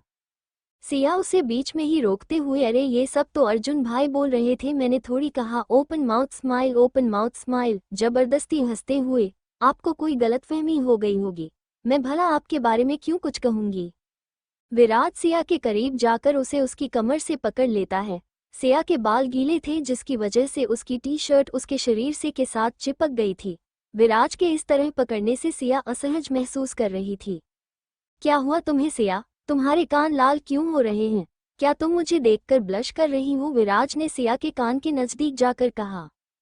सिया, पहले आप थोड़ा दूर रहकर बात करो मुझसे, और मुझे ठंड लग गई है इसलिए मेरे कान लाल हो रहे हैं, और आपको बहम की बीमारी हो गई है, और आप यहाँ क्यों आए हो? सिया खुद को विराज की पकड़ से छुड़वाते हुए बोली। विराज, बीवी मुझे कोई बीमारी नहीं हुई है और मैं तुम्हें ये बताने आया था कि तुम मेरे साथ मेरे रूम में रहोगी। स्माइल। सिया, मुझे आपके साथ नहीं रहना है। स्मर्क। सिया अपने मन में आज ही हमारे रिश्ते को मौका देने की बात की और ये इतना चिपकने लग गए, साथ रहे तो मुझे ही पागल कर देंगे। विराज, क्यों? सिया, अरे क्योंकि मैंने आपसे वक्त मांगा है। विराज, तो मैंने तुम्हें वक्त देने से कहाँ मना किया, बस हम अलग अलग कमरों में नहीं रहेंगे, दैट्स इट। कहकर वो सिया को प्रिंसेस स्टाइल में उठा लेता है। विराज के इस एक्शन की वजह से सिया हक्की बक्की रह जाती है। वो डर की वजह से अपने हाथ विराज की गर्दन पर लपेट लेती गई। ये आप क्या कर रहे हो? उतारो मुझे। विराज, आगे तुमने कुछ बोला तो उसकी जिम्मेदार तुम खुद होंगी। विराज सिया को उठाकर अपने रूम में ले आता है। वो सिया को वहां उतार कर उसे बेड पर बिठा देता है। ये कमरा हमारा है और आज के बाद तुम यहीं रहोगी, समझ आए बात? विराज अपनी डोमिनेटिंग वॉइस में सिया को कहता है। सिया बस हाँ में अपनी गर्दन हिला देती है। विराज बेड के राइट साइड की तरफ जाकर सोने लगता है। सिया, सोने आ जाओ, अगर तुम्हारा मन सोने का नहीं है तो हम कुछ और भी कर सकते हैं। विंकिंग फेस, मुझे कोई प्रॉब्लम। विराज अपनी बात पूरी करता उससे पहले ही सिया बेड पर आकर लेट गई। विराज उसकी इस हरकत पर बस मुस्कुरा देता है। सिया सावधान की अवस्था में सोई हुई थी। उसे ऐसे देखकर विराज के होंठों के कोने मूड गए। सिया, तुम कंफर्टेबल होकर सो सकती हैं, मैं तुम्हारी मर्जी के बिना वो सब नहीं करूंगा। कहकर विराज करवट बदल कर सो गया। पिछले भाग में हमने देखा विराज सिया को अपने रूम में ले आया। वो दोनों अपने रिश्ते को एक नया आयाम देने के लिए तैयार हैं, पर क्या इतना आसान होगा इनके आगे का सफर? कपूर हाउस में। अनिरुद्ध, तुम्हारा बेटा एक नंबर का बेवकूफ है। मोहिनी, अर्जुन की मॉम, अब क्या किया मेरे बेटे ने, और ये हर बार की क्या बात है? कंफ्यूज्ड फेस, जब भी कुछ अच्छा काम किया हो स्माइल, वो आपका बेटा हो जाता है, और अगर कुछ गलत या उल्टा हो गया है तो मेरा बेटा बन जाता है। अनिरुद्ध, उस गधे से एक लड़की का दिल नहीं जीता जा रहा है। कब वो शादी करेगा, कब वो बड़ा होगा, मुझे समझ नहीं आता। मोहिनी, जब उसे लगेगा कि शादी करने का सही समय है तभी करेगा मेरा बेटा शादी, और वो 27 का ही है अभी। मैं उन मोम की तरह नहीं हूं जो अपने डिसीजन अपने बच्चों पर थोप दे। अनिरुद्ध, एक ही तो बेटा है हमारा। सिया हमारी बेटी जैसी है, वो अपनी जिंदगी में खुश है, तभी तो शादी के बाद एक बार भी नहीं आई, बस अर्जुन ही वहां चला गया। मोनिका, ये क्या आप बच्चों के पीछे ही पड़ जाते हैं? चलिए अब सो भी जाइए, लेट हो रहा है। सुबह के समय विराज के कमरे में एक ब्लैक कलर के ब्लैंकेट में दो लोग सांप की तरह एक दूसरे से लिपटे हुए थे। विराज ने सिया की कमर को पकड़ा हुआ था, वहीं सिया के हाथ विराज के पेट पर थे। उसका सिर विराज के सीने पर था। सुबह के 6 बज रहे थे। धीरे धीरे विराज की आंखें खुली। उसने अपने सीने पर सोई हुई सिया के फोरहेड पर किस थ्रोइंग किसेस किया और बिस्तर से उठकर बाथरूम की तरफ चला गया। थोड़ी देर बाद वो फ्रेश होकर आया और अपने जिम की तरफ चला गया। तकरीबन 1 घंटे बाद जब वो वापस आया तो सिया अभी भी सोई हुई थी। विराज का शरीर पसीने से लथपथ था, इसलिए वो सीधा नहाने के लिए चला गया। थोड़ी देर बाद सिया आंख मलते हुए बिस्तर से उठी और यौन करने लगी। उसी समय विराज टॉवल कमर में लटकाए बाथरूम से बाहर आकर ड्रेसिंग मिरर के सामने खड़ा हो गया। विराज को इस तरह देखकर सिया की आंखें बड़ी फ्लश्ड बड़ी हो गई। वो विराज को घूरने में व्यस्त थी। उसके 6 पैक्स, डबल बाइसेप्स उसे एक हॉट मॉडल बना रहे थे। तभी विराज इससे कहता है, अगर तुम्हें मैं इस तरह ज्यादा अच्छा लगता हूं तो मैं पूरा दिन इसी रूम में ऐसे ही तुम्हारे सामने रहूंगा। Winking face. सिया अपने होश में आते हुए, आपको कौन देख रहा है? मैं तो रूम देख रही थी। आपका रूम मेरे रूम से बड़ा है और आपकी बालकनी भी बड़ी है। विराज, ठीक है अब जाओ, तुम्हारा कॉलेज आज से स्टार्ट हो गया है, नहीं तो लेट हो जाओगी तुम। थोड़ी देर बाद सिया विराज और अर्जुन के साथ ब्रेकफास्ट करके अपने कॉलेज के लिए निकल जाती है। नायर हाउस में राहुल एक रेड रोजेस गुलाब का बुके लेकर कामिनी के घर के बाहर खड़ा था। थोड़ी देर बाद कामिनी घर से निकल कर आती है तो राहुल एक घुटने के बल बैठकर उसके सामने बैठा हुआ कहता है, happy rose day dear Kamini. Kamini भी उससे बुके ले लेती है। Thank you Rahul, you are so good to me. अपने मन में एक बार मैं विराज को हासिल कर लूं, फिर तुझे भी सिया की तरह रास्ते से हटा दूंगी। राहुल, थ्रोइंग किसेस कामिनी के होंठों को किस करते हुए कहता है, आई love you baby. Throwing kisses, वैसे तुम कहीं जा रही हो क्या? कामिनी उसे प्रोजेक्ट की फाइल दिखाते हुए, सिसोदिया एंटरप्राइजेज जा रही हूँ, फिलहाल इस प्रोजेक्ट पर काम कर रही हूँ, उम्मीद है कि इसमें मुझे उस बेवकूफ़ बहन की हेल्प की ज़रूरत न पड़े। राहुल उस फाइल को देखकर अजीब तरह से मुस्कुराता है और फिर कामिनी को कुछ कहता है, जिसे सुनकर कामिनीबक चेहरे पर एक शैतानी हंसी आ जाती है। थोड़ी देर बाद कामिनी सिसोदिया एंटरप्राइजेज के बाहर खड़ी थी। गुस्से की वजह से उसका चेहरा लाल हो गया था। पाउटिंग, अभी थोड़ी देर पहले उसे रिसेप्शन पर ही उसे रोक दिया था। रिसेप्शन पर जो स्टाफ था उसने उसे अपॉइंटमेंट लेकर आने के लिए कहा। जब कामिनी ने फैमिली कार्ड खेलना चाहा तो भी स्टाफ ने उसे ये कहकर मना कर दिया कि सर बिना अपॉइंटमेंट के किसी फैमिली मेंबर से भी नहीं मिलते हैं। तभी उसके पापा का कॉल आया। हेलो डैड, मिस्टर नायर, क्या तुम वहां पहुंच गई हो? कामिनी, हाँ डैड, लेकिन वो बिना अपॉइंटमेंट के ऑफिस में किसी भी फैमिली मेंबर से भी नहीं मिलता है। मिस्टर नायर, ठीक है, तुम सिया से बात कर लो, वो लड़की हमारा ट्रम्प कार्ड है, विराज उसकी कोई बात नहीं टालेगा। फिलहाल अभी तुम ऑफिस पहुंचो, यहाँ पर कुछ फाइल्स में गड़बड़ लग रही है, ऐसा लगता है कि किसी वायरस ने हमारे सिस्टम को करप्ट कर लिया है। कामिनी, क्या हुआ dad? Anything serious mister Nair? अभी कुछ समझ नहीं आ रहा है। सुबह 2 फाइल्स में गड़बड़ थी, उसके बाद कुछ और फाइल्स का डाटा भी या तो गलत हो रहा है या फिर उसमें अजीब अजीब कोड रहे हैं। कामिनी, ठीक है डैड, मैं थोड़ी देर में पहुंचती हूँ। विराज केबिन में विराज, तुम्हारी साली साहिबा आई थी, तुम उससे मिले क्यों नहीं? ग्रिन दांत दिखाते हुए अर्जुन ने विराज से कहा। मुझे उससे मिलने में कोई इंटरेस्ट नहीं है, लेकिन अगर तुम चाहते हो तो मैं तुम्हारी और उसकी शादी की बात आगे बढ़ा सकता हूँ। अंकल आंटी में शादी की बात सुनकर खुश हो जाएंगे, विराज ने अपनी शांत मगर गहरी आवाज में कहा, जिसे सुनकर अर्जुन का मुंह बन जाता है। मुझे तेरी साली में कोई इंटरेस्ट नहीं है और मेरा टेस्ट इतना भी खराब नहीं है कि मैं उस लड़की से शादी करूं, अर्जुन विराज को जवाब देते हुए कहता है। विराज, ठीक है, जैसी तुम्हारी इच्छा। अर्जुन, वैसे आज से वैलेंटाइन वीक स्टार्ट हो गया है, क्या तुमने भाभी के लिए गुलाब रोज लिए? अर्जुन गॉसिप के इरादे से बोला। विराज, नहीं, कहकर विराज अपनी फाइल्स में डूब जाता है। खुद को इग्नोर होता देख अर्जुन भी विराज के केबिन से चला जाता है। अर्जुन अपने केबिन में आता है तो उसकी नज़र ट्यूलिप के फूलों पर पड़ती है जो उसने सुबह ऑफिस आते हुए खरीदे थे। ये दोनों भाई बहन कितने अनरोमांटिक हैं। स्मोक, भाई को काम के अलावा कुछ नहीं दिखता है और इसकी बहन को मेरी फीलिंग्स नहीं दिखती हैं। अर्जुन अपने आप में ही बड़बड़ाए जा रहा था, तभी डोर पर नोक होता है और महक मास्क लगाए हुए एक फ्लावर बुके लेकर अंदर आती है, जिससे अर्जुन का पूरा केबिन रोजेस की खुशबू से भर जाता है। अर्जुन खुश होते हुए, क्या ये तुम मेरे लिए लाई हो? वैसे आज तुम इतने समझदारी वाला काम कैसे कर गई? वैसे मुझे ये गुलाब रोजेस बहुत पसंद आए।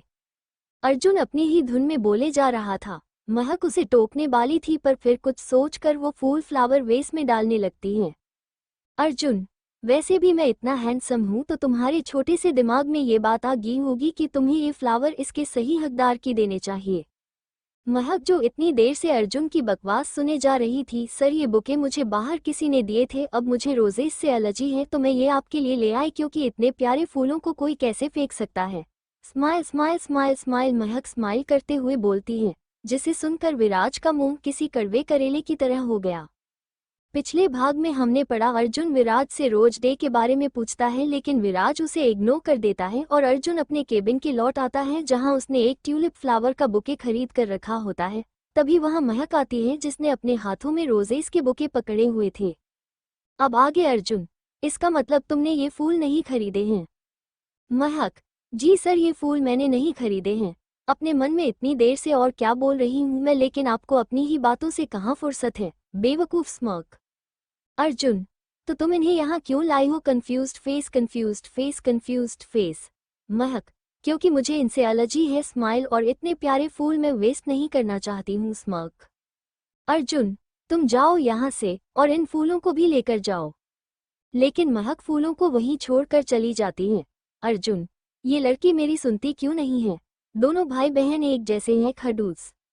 नायर एंटरटेनमेंट इंडस्ट्री में कामिनी, डैड ये फाइल्स तो हमारे जितने भी अपकमिंग प्रोमोशनल इवेंट्स से रिलेटेड हैं, हमने जिसके साथ कॉन्ट्रैक्ट किया है वो सब डिटेल्स इनमें थी। मिस्टर नायर, मैं ये बात जानता हूँ कामिनी बेटा, अगर इसी तरह से वायरस दूसरी फाइल्स को भी करप्ट कर देगा तो बहुत बड़ी मुश्किल हो जाएगी, हमें कुछ करना पड़ेगा। कामिनी, लेकिन डैड हमने बैकअप तो रखा होगा ना, इन फाइल की हॉट कॉपी होगी हमारे पास। कामिनी पैनिक होकर अपने पापा से पूछती है। मिस्टर नायर, बैकअप के लिए हॉट कॉपी तो है लेकिन इतना वक्त नहीं है कि हम सारा डाटा कुछ टाइम में कॉपी कर ले, और ये बात समझ नहीं आ रही कि हमारी कंपनी को अटैक किसने और क्यों किया। कामिनी, डैड वो सब बाद में सोचेंगे, फिलहाल हमें जो भी हमारे अपकमिंग प्रोजेक्ट हैं उनकी फाइल को दोबारा से अपलोड करते हैं और वर्कर्स को एक्स्ट्रा आवर वर्क करने के लिए कहिए। मिस्टर नायर, ठीक है, मैं अभी स्टोर रूम से फाइल्स मंगवा लेता हूँ, लेकिन मॉडल के कॉन्ट्रैक्ट डिटेल की फाइल्स भी करप्ट हो गई तो कुछ एम्प्लॉय को अस पर काम करने के लिए कह देता हूँ। कामिनी, हो ना हो किसी ने जानबूझकर हमारी कंपनी को टारगेट कर रहा है, लेकिन क्यों?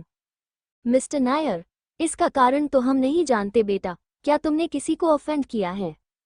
कामिनी, नहीं डैडी, कोई हमसे दुश्मनी निकाल रहा है। मिस्टर नायर, तुम उस सिया से उस प्रोजेक्ट के लिए कहो, अगर इस मुसीबत में फंस भी गए तो सिसोदिया एंटरप्राइजेस का नाम जोड़ने से भी हमें बहुत फायदा होगा। अगर नहीं मानी तो उसको इस कंपनी के नाम पर इमोशनल ब्लैकमेल करो। कामिनी, अगर वो नहीं मानी तो फिर? मिस्टर नायर, वो करेगी, आफ्टर ऑल ये उसके बाप की आखिरी निशानी जो है pouting cat face, pouting cat face. वहीं विराज के केबिन में वो गधा अर्जुन सही तो कह रहा है, मुझे सिया के लिए रेड रोजेस खरीदने चाहिए। आफ्टर ऑल उसको भी मुझसे एक्सपेक्टेशन होंगी, क्यों ना आज शाम मैं उसे खुद कॉलेज लेने जाऊं, इसी बहाने मैं सिया के दिल में जल्दी अपनी जगह बना पाऊंगा। विराज करण, सिया का बॉडीगार्ड, को फोन करके पूछता है, तुम्हारी मैडम की क्लास कितने बजे खत्म होती है? करण, सर 1 घंटे बाद मैडम की क्लासेज खत्म हो जाएंगी, उसके बाद मैं उन्हें सीधा मेंशन ले आऊंगी। विराज, ठीक है, आज मैं तुम्हारी मैडम को खुद कॉलेज से लेने आऊंगा, तुम जाकर रेस्ट कर लो। करण, फ्लश, जी सर, आज सर को हुआ क्या है? आज मुझे छुट्टी किस खुशी में दे रहा ये मेरा खड़ूस बॉस। विराज अपनी लाइफ में आज पहली बार किसी लड़की के लिए गुलाब खरीदने वाला था। वो सिया के कॉलेज जाने के लिए एक्साइटेड भी था और नर्वस भी। वो सिया के किसी दोस्त के बारे में कुछ नहीं जानता था, उसने बस अथर्व के मुंह से रैना का नाम ही सुना था। थोड़ी देर बाद अर्जुन अपने ऑफिस से सिया को लेने उसके कॉलेज के लिए निकल जाता है। वह रास्ते में जाते समय एक फ्लावर शॉप पर रुकता है, सिया को रोज खरीदने के लिए। फ्लावर शॉप पर एक कपल था जो फ्लावर सेल कर रहा था। तभी वो लेडी विराज से पूछती है, सर, हम आपकी कैसे मदद कर सकते हैं? विराज, मुझे एक फ्लावर बुके चाहिए, फ्रेश रोजेस का। लेडी, सर आप कितने फ्लावर का बुके लेंगे? Viraj, actually I don't know much about it. Lady, sir आप ये बुके किसके लिए ले रहे हैं? स्माइल स्माइल, उसने स्माइल करते हुए कहा। विराज, मेरी वाइफ के लिए, कहते हुए उसकी आवाज में एक गर्माहट थी। वो लेडी विराज को 101 रोजेस का बुके देती है। सर, आपका बुके रेडी है। विराज बुके लेकर गाड़ी की पिछली सीट पर बैठा था। वो आज पहली बार सिया को लेने जा रहा था, इसलिए वो अपने मन में ही सिया के एक्सप्रेशन को इमेजिन कर रहा था। आज 29 साल का विराज टीनेजर की तरह बिहेव कर रहा था।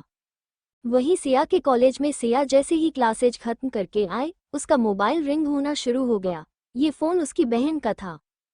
सिया, हेलो दीदी कामिनी, हाय सीयू, तुम कैसी हो? तुम तो अपनी बहन को भूल ही गई हो। सिया, नहीं दीदी, मैं आपको कैसे भूल सकती हूँ, और मैं बिल्कुल ठीक हूँ। कामिनी, सिया मुझे तुझसे एक जरूरी काम था, क्या हम मिल सकते हैं? सिया, दी बताइए ना, क्या काम था? और अगर आप मिलना चाहते हो तो हम कॉलेज में मिल सकते हैं, आपकी क्लासेज भी खत्म हो गई होंगी। कामम, वो सिया मिन, मैं आज कॉलेज नहीं आई हूँ, ऑफिस में एक इमरजेंसी आ गई थी। किसी वायरस ने हमारी कंपनी की वेबसाइट और फाइल्स को करप्ट कर दिया है। सिया, ओह। सिया मुस्कुराते हुए स्माइल स्माइल, दीदी ये सब तो बहुत बुरा हुआ, पर मुझे पता है कि आप सब संभाल लेगी। आप मिलना ही चाहती हैं तो कल दोपहर लंच के लिए कॉलेज कैंटीन में मिलते हैं। कामिनी, थक है सीयू, हम कल मिलते हैं, अपना ध्यान रखना। सिया, आप भी अपना ध्यान रखना दीदी, बाय, कहकर सिया फोन काट देती है और अपने मन में, अभी तो शुरुआत है दीदी, आप कभी ये जान ही नहीं पाएगी वो वायरस मैंने ही नायर इंडस्ट्री के सिस्टम में डाला है। स्माइल स्माइल, एकदम से बर्बाद हुए तो क्या खाक बर्बाद हुए, और आपको तो मैं आपके गुनाहों की ऐसी सजा दूंगी कि आप याद रखेगी। सिया विराज सिसोदिया से पंगा लेना कितना गलत होता है। जब सिया कैंपस में आती है तो दिव्यम घुटनों के बल सिया के सामने बैठा होता है। उसके हाथों में एक रोज बुके होता है, लेकिन इस बात से अनजान एक और शख्स सिया का इंतजार कर रहा था। सिया दिव्यम के सामने खड़ी हो जाती है। दूर से देखने पर ऐसा लग रहा था कि वो लड़का उसे प्रपोज कर रहा हो। दिव्यम, सिया, मैं तुम्हें पहले दिन से बहुत पसंद करता हूँ। आई नो तुम्हें बहुत अजीब लग रहा होगा, लेकिन मेरी फीलिंग्स तुम्हारे लिए जेन्युइन है और मैं दिल से चाहता हूँ कि तुम इन फ्लावर्स को एक्सेप्ट करके हमारी दोस्ती को एक नया नाम दो। सिया, दिव्यम पहले तुम उठो। वो दिव्यम को वहां से उठाती है। इसी बीच दिव्यम वो फूल सिया के हाथों में दे देता है, जिसे देख कोई अपनी मुट्ठी कस के बंद कर लेता है। सिया, देखो दिव्यम, तुम मेरे दोस्त हो, इसके अलावा मेरे मन में तुम्हारे लिए कोई भी फीलिंग्स नहीं है। मैं ऑलरेडी शादीशुदा हूँ, तुम भी ये बात जानते हो। आई एम सॉरी टू से मैं ये फ्लावर्स एक्सेप्ट नहीं कर सकती हूँ। दिव्यम, इट्स ओके सिया, अपने मन में मैंने जो करना था वो कर लिया है। अब मेरा काम खत्म। फीलिंग्स को बताना जरूरी होता है। अब तुम मुझे पसंद नहीं करती हो तो कोई बात नहीं, हम दोस्त तो हमेशा रहेंगे, कहकर दिव्यम मुस्कुराता हुआ वहां से चला जाता है। सिया, अब ये लोग क्या खिचड़ी पका रहे हैं, लेकिन इस बार तो मैंने दिव्यम से दूरी भी बना कर रखी है और उसके फूल भी वापस कर दिए थे। इस बार मैंने उन्हें कोई फोटो लेने ही नहीं दिए तो पतिदेव को कैसे भुकाएंगे। Smile smile. उसके पिछले जन्म के सिया ने दिव्यम के दिए हुए रोजे से एक्सेप्ट कर लिए थे, लेकिन जब वो घर आए तो विराज ने उसके सामने दिव्यम और उसकी कॉलेज की वो पिक्चर जिसने दिव्यम जमीन पर बैठा था और सिया मुस्कुरा कर रोजे से एक्सेप्ट कर रही थी। एक फोटो में वो दिव्यम के हाथ को पकड़े हुए थे और एक में दिव्य उस पर इस तरह झुका हुआ था जैसे वो उसे किस कर रहा था। तब विराज ने वो रोजेस उसके सामने की डस्टबिन में फेंकवा दिया था और सिया को वार्न किया था। लेकिन सिया शायद ये बात भूल गई थी कि पिछले जन्म में और इस जन्म में उसके एक्शन के हिसाब से कुछ चीजें बदल भी जाएंगी। आज भी ऐसा ही हुआ। इस बार विराज खुद सिया को लेने कॉलेज आया था। जब सिया रैना के साथ अपनी गाड़ी की तरफ जा रही थी तो उसकी नज़र विराज की गाड़ी पर गई। पहले तो उसे अपनी आंखों पर विश्वास नहीं हो रहा था, क्योंकि उसे लेने और छोड़ने के लिए करण ही आता था। सिया रैना को अपने साथ लेकर गाड़ी की तरफ बढ़ जाती है।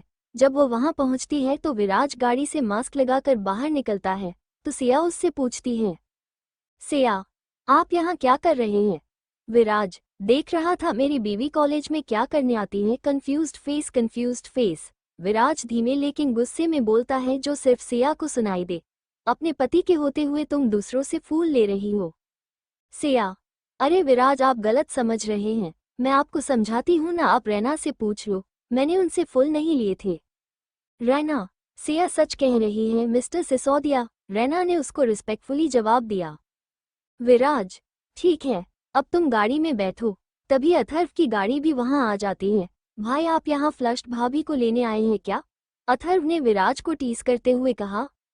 विराज, मैं तो अपनी बीवी को लेने आया था। स्माइल। पर तुम यहाँ क्या कर रहे हो? जहाँ तक मैं जानता हूँ तुम्हारा कॉलेज में कोई काम नहीं है, विराज ने अपनी कोल्ड आवाज में कहा। अथर्व, वो भाई, हाँ, मैं यहाँ से गुजर रहा था तो मैंने सोचा कि मैं सिया से मिलता चलूं। Open mouth smile, open mouth smile, open mouth smile. अब तुम सिया से मिल लिए तो हम जा रहे हैं और तुम भी घर जाओ, कहकर विराज सिया को अपने साथ गाड़ी में बिठा कर ले जाता है। अथर्व और रैना वहीं खड़े रहते थे। दोनों अपने मन में, क्या ये वही इंसान है जिसे सब राक्षस कहते हैं, बेदिल कहते हैं, पर ये तो जलकुका निकला। Open mouth smile, open mouth smile. अब आपका हो गया मैडम, तो आप भी चल पड़िए, मैंने आज शाम के लिए रिजर्वेशन करवाया है। रैना और अथर्व की दोस्ती उसके एक्सीडेंट के बाद हुई थी। इन कपड़ों में फ्लश्ड मैं तो नहीं जाने वाली हूँ, मुझे पहले घर जाना है, फिर फ्रेश होकर जाऊंगी, तो तुम शाम को मुझे लेने आना, कहकर रैना वहां से चल पड़ती है। अथर्व उसकी बाजू को पकड़ते हुए, चलो मैं तुम्हें अपार्टमेंट ले चलता हूँ, कहकर जबरदस्ती वहां से ले जाता है। अर्जुन के केबिन में जब महक वहां आती है तो सुबह के सारे फ्लावर्स वहां से गायब हो गए थे। वो फूल कहाँ गए? तभी पीछे से अर्जुन की आवाज आती है, मैंने बाहर फेंकवा दिए। महक, पर क्यों? अर्जुन, सीरियस होकर, क्योंकि तुम्हें उनसे एलर्जी है और जिस चीज से तुम्हें परेशानी हो उसे मैं तुम्हारे सामने नहीं आने दूंगा। फिर वो ट्यूलिप का गुलदस्ता जो उसने सुबह लिया था वो महक को पकड़ाकर, ये मैंने तुम्हारा लिए खरीदे थे, तुम्हारे फेवरेट है ना? महक फूलों को देखकर खुश होते हुए, thank you Arjun, you are the best. Arjun, you're welcome kiddo. अपने मन में इस लड़की के लिए मैं बेस्ट तभी होता हूँ जब मैं इसके लिए कुछ स्पेशल करता हूँ। स्माइल स्माइल, अदरवाइज अपने भाई की तरह कोल्ड ट्रीटमेंट देती है, सिली गर्ल। विराज की गाड़ी में विराज गाड़ी में बैठा हुआ था। वो सिया से कोई बात नहीं कर रहा था। सिया बार बार उससे बात करने की कोशिश करती लेकिन विराज उसकी तरफ ध्यान ही नहीं दे रहा था। सिया, इतना भी क्या नाराज होना, मैंने बताया ना, मैंने उसे मना कर दिया था। मैंने उसको हमारी शादी के बारे में बताया है, सच्ची। Viraj, smirk smirk smirk smirk. Siya, बात करो ना आप मुझसे, ऐसे क्यों कर रहे हो।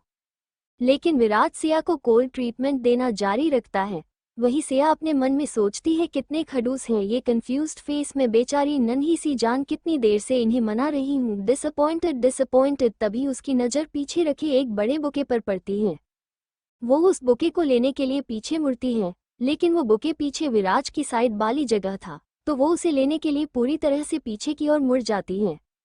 तभी विराज ड्राइवर को कुछ इशारा करता है और ड्राइवर गाड़ी में पार्टीशन ऑन कर देता है।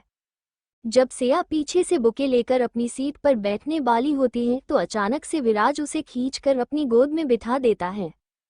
Siya, flushed flushed flushed flushed, ये आप क्या कर रहे हैं। विराज, मैंने कहाँ कुछ किया है, इतनी देर से तो तुम मुझे परेशान कर रही थी। सिया, तो आप मुझे अपनी गोद से तो उतार दीजिए। विराज, चुपचाप यहाँ बैठी रहो। सिया विराज की गोद में बैठी हुई थी। वो चुपचाप उन रोजेस को काउंट कर रही थी। थोड़ी देर बाद, सिया, आपने ये मेरे लिए खरीदे थे। Smiling face. विराज, नहीं, अपने सेक्रेटरी के लिए। सिया, आपका मतलब वो क्यूट सा लड़का आपके ऑफिस में है, इसके लिए उसका और आपका अफेयर्स चला हुए हैं क्या। Disappointed disappointed. तभी आप ज़्यादा टाइम ऑफिस में ही रहते हो ना, कहीं आप गे तो नहीं हो। विराज, जो अपने गोद में बैठी हुई लड़की को आंखें छोटी करके घूर रहा था, जब ये सब सुनता है तो वो सिया के होंठों को अपने होंठों से बंद कर देता है। ये सब इतनी जल्दी होता है कि सिया को कुछ समझ ही नहीं आता है। वो आंखें खोलकर विराज को देख रही थी जो उसके होंठों को किस किए जा रहा था। धीरे धीरे विराज के एहसास से सिया की आंखें बंद हो जाती हैं। इन सब के बीच विराज सिया के हाथ से वो बुके लेकर दूसरी सीट पर रख देता है। वो सिया के होंठों को पूरे पैशन के साथ किस कर था। वो 10 मिनट तक सिर्फ उसके होंठों को ही सक कर रहा था। जब विराज सिया को छोड़ता है तो सिया जोर जोर से सांस ले रही थी जिसके कारण सिया का चेहरा लाल हो चुका था। उसका ऊपर पार्ट विराज की चेस्ट से टकरा रहा था जिसे देखकर विराज के मन में हलचल मच रही थी। थोड़ी देर बाद जब सिया नॉर्मल होती है तो विराज उससे सुडेक्टिवली कहता है, अभी भी तुम्हें शक है कि तुम्हारे पति को लड़कों में इंटरेस्ट है या लड़कियों में। अगर तुम्हें अभी भी विश्वास नहीं है तो मैं आगे भी बहुत कुछ कर सकता हूँ जिससे तुम्हें हमेशा के लिए यकीन हो जाएगा। तुम कहो तो आज रात। सिया शर्म से सिर झुका लेती है। उसका चेहरा और ज्यादा लाल हो चुका था। वो एम्ब्रेसमेंट से बचने के लिए विराज से पूछती है, आप ये फ्लावर तुम्हारे लिए ही लाया था लेकिन तुम्हें तो दूसरों से ही लेने हैं। स्मर्क स्मर्क स्मर्क कहकर विराज सिया को ताना मार देता है। मैंने कहा ना विराज जी, और मैंने उसे नहीं कहा था वो सब करने के लिए। और इनके गुलाब हबिस्कस लिए थैंक यू कहकर वो जल्दी से विराज के गाल पर थ्रोइंग किसेस किस कर देती है जिससे विराज के मुंह पर एक स्माइल आ जाती है। वही रैना और अथर्व रैना के अपार्टमेंट में थे। और कितना टाइम लगाओगी तुम यार रेडी होने में, इतना टाइम हो गया है। रैना, बस 5 मिनट में आती हूँ। अर्थव, तुम 40 मिनट से यही बोल रही हो रैना, और तुम्हें इतना तैयार किसके लिए होना है। स्मर्क। रैना, क्या मतलब किसके लिए होना है। Confused face confused face. हम लड़कियां अपने लिए रेडी होती हैं, तुम लड़कों को दिखाने के लिए नहीं। अथर्व, खुद को तो तुम रोज ही देखती हो तो क्या रोज इतनी देर लगती हो रेडी होने में। इतना टाइम तो मैं अपनी शादी में भी नहीं लगाता। कहकर अचानक रुक जाता है। रैना अपने रूम से निकलकर हॉल में आ जाती है जिसे देखकर अथर्व के मुंह से एक ही वर्ड निकलता है, स्माइलिंग फेस। दिल परफेक्ट। रैना, कैसी लग रही हूँ मैं। Smiling face relieved face. Atharva, बवाल लग रही हो। रैना, क्या मतलब तुम्हारा। अथर्व, सच कहूँ रैना। हाँ स्माइल। अथर्व सिटी बजाते हुए, बहुत सुंदर लग रही हो, अब चलो भी। रैना के पीछे पीछे चलते हुए, खुद में ही कयामत लग रही हो, शब्द कम पड़ जाए ऐसी बवाल लग रही हो। तुझे नजर उठाकर भी देखे कोई, उस नजर को निस्ते नाबूद कर दूं। मैं पार कर दूं हर हद अपनी, इस हद तक बेमिसाल लग रही हो। तेरे जिस्म से लेकर तेरी रूह में समा जाऊं, इस कदर मैं तुझ में घुल जाऊं। तू चाहे ना मेरे सिवा किसी और को, तुझे इस हद तक मजबूर कर जाऊं। अथर्व रैना को लेकर एक फेमस रेस्तरां में जाता है। ये रेस्तरां अपने आर्टिफिशियल लेक साइड व्यू के लिए बहुत फेमस था। रात को लाइटिंग की वजह से ये जगह अलग ही एहसास करवा रही थी। वैसे डिनर के लिए बहुत अच्छी लोकेशन सेलेक्ट की है आपने। किसे रिझाने का इरादा है आपका जनाब? रैना ने एक आईब्रो को उठाते हुए अथर्व से पूछा। किसी को रिझाने का इरादा तो नहीं है, लेकिन आपको हमसफर बनाने का ख्याल बुरा भी नहीं है, अथर्व ने उसी के अंदाज में जवाब देते हुए कहा। रैना, अंदाज बदले से लगते हैं आपके, कहीं इश्क तो नहीं हो गया है जनाब को? अथर्व इंटेंसिवेट लुक देते हुए, इश्क कहना है तो कह सकती हो, अगर मोहब्बत का नाम देना है तो भी दे सकती हो।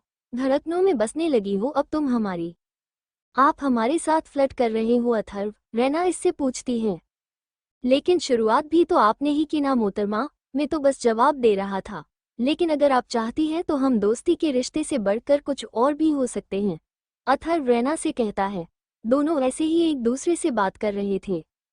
उतनी देर में वेटर उनका ऑर्डर लेकर आ जाता है, जिसमें रैना का फेवरेट चाइनीज था। वहीं अथर्व ने अपने लिए लाइट खाना मंगवाया था। वो दोनों फिर बिना बात किए आराम से अपना डिनर कंप्लीट करते हैं। जब अथर्व और रैना रेस्टोरेंट से बाहर निकलते हैं तो अथर्व उससे पूछता है, वैसे क्या सोचा तुमने? रैना, किस बारे में अथर्व? मैडम, यूं जानकर अनजान तो मत बनिए। रैना, मिस्टर सिसोदिया, क्या आपको नहीं लगता है कि आपके एफर्ट्स में अभी कुछ कमी है? अथर्व, क्या कमी लगती है आपको मिस मेहरा? ये अथर्व सिसोदिया आपसे वादा करता है, आपकी हर चॉइस को पूरा करेगा, आप बस हुक्म तो करो। रैना, मिस्टर अथर्व सिसोदिया, मैंने अभी तक आपको हाँ नहीं कहा है, और जो कमी है पहले उसे तो पूरा कीजिए। अथर्व, जरूर miss Mehra, you just wait and watch. बस आप डिसाइड कर लीजिएगा आपको मेरी गर्लफ्रेंड बनना है या बीवी। विंकिंग फेस कहकर अथर्व अपने ड्राइवर को उसे अपार्टमेंट छोड़ने के लिए कहता है। विराज के कमरे में डिनर के बाद विराज अपने स्टडी रूम में चला गया था। वही सिया अपने ही ख्यालों में खोई हुई थी। उसके मन में बार बार उसका और विराज का किस करना ही आता है। उसका चेहरा लाल हो रहा था। उसका किसी भी काम में मन नहीं लग रहा था। थक हार कर वो बिस्तर पर लेट जाती है। थोड़ी देर बाद विराज रूम में आता है। वो एक नज़र सिया को देखता है, फिर फ्रेश होने के बाद बेड पर अपनी साइड लेट जाता है। सिया दूसरी साइड करवट बदल कर लेट जाती है। थोड़ी देर चुप रहने के बाद विराज सिया से पूछता है, क्या तुम नाराज हो? सिया ने विराज को शर्म की वजह से कोई जवाब नहीं दिया, तो विराज को लगता है उसने सिया को हर्ट कर दिया है, इसलिए वो उससे सॉरी बोलने लगता है। सिया, आज जो कुछ कार में हुआ मैं जानता हूँ तुम उसकी वजह से अपसेट हो, अगर तुम्हें बुरा लगा तो। इससे पहले विराज अपनी बात पूरी करता, सिया विराज के करीब जाकर उसके सीने पर अपना सिर रख सो जाती है। वो अपना एक बाजू विराज की गर्दन में डाल देती है। सिया के इस मूव से विराज हैरान हो जाता है, क्योंकि अपने होशो हवास में पहली बार सिया विराज के करीब खुद गई थी। इससे पहले विराज उसे कुछ कहता, सिया बोल पड़ती है, विराज जी, आप मुझे गलत समझ रहे हो, मैं आपसे नाराज नहीं थी, और अगर मैं नाराज होती तो उस समय आपके गाल पर थ्रोइंग किसेस किस क्यों करती? विराज, तो तुम मुझे अवॉइड क्यों कर रही थी? सिया, वो तो हमें शर्म आ रही थी खुद की हरकत पर, इसलिए। विराज, वाइफी तुम तो इतनी सी बात पर शर्माने लग गई हो, अभी तो हमें सुहागरात मनानी है, तब तुम्हारा क्या होगा? विराज शरारती लहजे में, उस रात तो किसके अलावा भी बहुत कुछ होगा, तब क्या करोगी? सिया शर्माकर विराज के सीने में अपना मुंह छिपाने लगती है, जिसे देखकर विराज को हंसी आ जाती है। विराज को हंसते देखकर सिया, जो थोड़ी देर पहले शर्मा रही थी, अब गुस्से से उसे घूरने लग गई थी, जिसे देख विराज उसे अपने गले से लगाकर कहता है, सिया तुम मेरी बीवी हो, तुम्हारा पूरा हक है मुझ पर, मेरे जिस्म पर, मेरी हर सांस पर, तो तुम्हें शर्माने की कोई जरूरत नहीं है। सिया, मैं जानती हूँ कि आप पर सिर्फ मेरा हक है, स्माइल करते हुआ अथर्व सिया के फोरहेड पर किस करता है। अब सो जाओ, सुबह कॉलेज भी जाना है। अगली सुबह जब रैना अपने अपार्टमेंट से बाहर निकलती है, तो उसके सामने फूलों की पंखुड़ियों से सजा हुआ रास्ता था। वो उसके दरवाजे से होते हुए लिफ्ट तक जा रहा था। रैना उस रास्ते से होते हुए लिफ्ट में जाती है तो वहाँ भी गुलाब के फूलों की पंखुड़ियाँ होती हैं। रैना अपने आप में ही बड़बड़ाते हुए बोलती है, पता नहीं लोग इतने फालतू पैसे क्यों करते हैं, इतने सारे फूल वेस्ट कर दिए, गधे कहीं की स्मर्क। जब लिफ्ट का दरवाजा खुलता है तो वो फूलों का रास्ता रैना को बाहर ले जाता है, जहां उसके सामने अथर्व खड़ा था। उसके हाथों में एक बुके था, वहीं आसपास डेकोरेशन की हुई थी। पिंक कलर के गुब्बारों को हॉट शेप में लगाया हुआ था। वहीं ग्राउंड में एक फूलों से he will you be my future wife miss Mehra लिखा हुआ था। अपने लिए इतनी सारी अरेंजमेंट देखकर रैना सरप्राइज हो जाती है, उसका मुंह खुला ही रह जाता है। रैना के इस तरह के रिएक्शन की उम्मीद अथर्व ने भी की थी। वो घुटनों के बल रैना के सामने बैठकर बोलता है, मिस मेहरा, मैं नहीं जानता प्यार क्या होता है, लेकिन इतना जरूर जानता हूँ जो एहसास आपसे है वो किसी और से नहीं है। मैं चांद तारे लाने का वायदा नहीं करता हूँ आपसे, पर जिंदगी के हर मोड़ पर आखिरी सांस तक आपका साथ निभाऊंगा। मैं अथर्व सिसोदिया तुमसे आज ये वादा करता हूँ, मैं तुम्हारे साथ हमेशा लॉयल रहूंगा। तुम्हारे बाद मेरी जिंदगी में अगली आने वाली लड़की हमारी बेटी ही होगी। सो मिस मेहरा, क्या आप अथर्व सिसोदिया की बीवी बनेगी? अथर्व की बातें सुनकर रैना उससे कहती है, मुझे आपका प्रपोजल मंजूर है स्माइल, लेकिन आप भी अपना वायदा याद रखिएगा अथर्व। अथर्व उसके हाथों में एक गिफ्ट बॉक्स देता है तो रैना उससे पूछती है, वैसे आपको नहीं लगता आपको मुझे पहले गर्लफ्रेंड बनने के लिए पूछना चाहिए? तो अथर्व उससे कहता है, हम कह तो तुम ठीक रही हो, पर मेरा मानना है कि जो अपना है उसे जल्द से जल्द अपना बना लेना चाहिए। हाँ वो भी है, अब आपकी भी उम्र हो रही है, क्या पत्ता कल को आपको एक जवान खूबसूरत लड़की ना मिले। रैना स्माइल करते हुए अथर्व से कहती है। उसकी बात सुनकर अथर्व रैना को पीछे से पकड़ लेता है। वो अपने होंठों को हल्के से रैना की गर्दन पर टच करता है, जिससे रैना के शरीर में सिरहन पैदा हो जाती है। अथर्व अपनी पकड़ रैना की कमर पर कस लेता है। अगर तुम्हें लगता है कि मैं तुमसे बड़ा हूँ और तुम्हें बेड पर सेटिस्फाई नहीं कर सकता तो मुझे लगता है तुम्हारी गलतफहमी मुझे खत्म करनी चाहिए, वो हल्के से रैना की गर्दन पर काटते हुए बोलता है। सिया और विराज के रूम में बाहर ठंड का मौसम था। विराज और सिया अभी भी सोए हुए थे, क्योंकि सिया पूरी तरह से उसके ऊपर सोई थी। विराज सिया के बालों को सहला रहा था। थोड़ी देर बाद जब सिया की आंखों ने हलचल की तो विराज ने उसके बालों के सहलाना बंद करके खुद सोने की एक्टिंग करने लग गया। जब सिया उठी तो उसने खुद को विराज की बाहों में पाया। वो किसी बंदर के बच्चे की तरह उससे लिपटी हुई थी। उसकी टांगें विराज की कमर पर लिपटी हुई थी और उसके हाथ विराज की गर्दन के दोनों ओर थे। वहीं विराज ने भी सिया की कमर को दोनों हाथों से होल्ड किया हुआ था। विराज और खुद को ऐसे देखकर सिया के होश उड़ गए। हे भगवान, ये मैं कैसे सोई हूँ? अगर विराज जी उठ गए तो वो मेरे बारे में क्या सोचेंगे? फिर खुद को शांत करके सिया खुद को विराज की पकड़ से आज़ाद करने की कोशिश करती है। कामों विराज उसे करवट बदल कर अपने नीचे कर लेता है। अब सिया चाह कर भी उसकी पकड़ से आज़ाद नहीं हो सकती थी, इसलिए वो ध्यान से विराज को देखने लग जाती है। फिर कुछ सोचकर वो उसके माथे पर हल्का किस कर देती है। उसी तरह उसकी आंखों पर, नाक पर, गाल पर किस कर देती है। वो विराज के होंठों को ध्यान से देख रही थी। उसके चॉकलेटी लिप्स सिया को अपनी ओर खींच रहे थे। जब सिया की तरफ से मूवमेंट नहीं होती है तो विराज सिया को और अपने नीचे खींचकर उसकी गर्दन पर अपने होंठ रख देता है। वाइफी, अपने हबी के होंठों को किस करने से पहले इतना क्या सोचना, मैं तो पूरा का पूरा तुम्हारा ही हूँ जान। वो सिया के मुंह को खोलने की कोशिश करता है, लेकिन सिया जानबूझकर टाइटली अपने होंठों को बंद कर देती है। विराज सिया की शरारतों को देखकर हल्के से मुस्कुरा देता है, जिसे देख सिया को पहले तो समझ नहीं आता, लेकिन जब विराज के हाथ उसके लेफ्ट साइड के स्मॉल बनी को टच करते हैं तो उसकी आंखें फैल जाती हैं और उसका मुंह खुल जाता है। थोड़ी देर बाद सिया के नाइट सूट के 3 बटन खुले थे। उसकी सांस ऊपर नीचे हो रही थी। उसकी आंखें धुंधली सी हो गई थी। वहीं विराज के ऊपर बॉडी नेक थी। वो फिर से सिया के ऊपर झुक जाता है। उसके होंठ सिया के कंधों पर थे, वहीं उसका हाथ सिया के। धीरे धीरे विराज के हाथ सिया के पेट के नीचे बढ़ने लगे थे, लेकिन उससे पहले ही सिया का मोबाइल रिंग करने लगा, जिसकी वजह से दोनों होश में आ जाते हैं। सिया जब फोन देखती है तो उस पर कामिनी का नाम फ्लैश होता है, जिसे देखकर सिया फोन उठा लेती है। विराज अभी भी सिया के ऊपर ही लेटा हुआ था। सिया को फोन उठाते देखकर विराज उसे घूरने लगता है।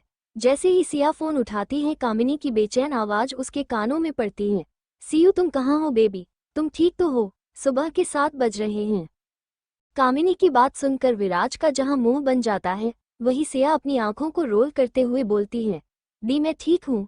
वो रात को मैं कॉलेज के प्रोजेक्ट पर काम कर रही थी तो रात को लेट सोई थी। आप कहाँ हो? मैं सिसोदिया विला आई हूँ, यही हॉल में बैठी हूँ। कामिनी सीढ़ियों की ओर देखते हुए बोलती है। तभी विराज सिया की गर्दन में अपना मुंह डाल देता है। उसके लिप्स सिया की गर्दन को वेट किस करने लगते हैं, जिसकी वजह से सिया की सांसें ऊपर नीचे होने लगती हैं। हेलो सिया, तुम सुन रही हो? कामिनी फिर से सिया को कहती है। हाँ दी, मैं सुन रही हूँ।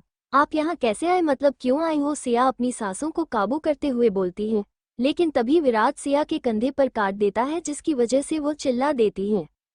सिया, क्या हुआ तुझे? कामिनी फिक्र जताते हुए बोलती है।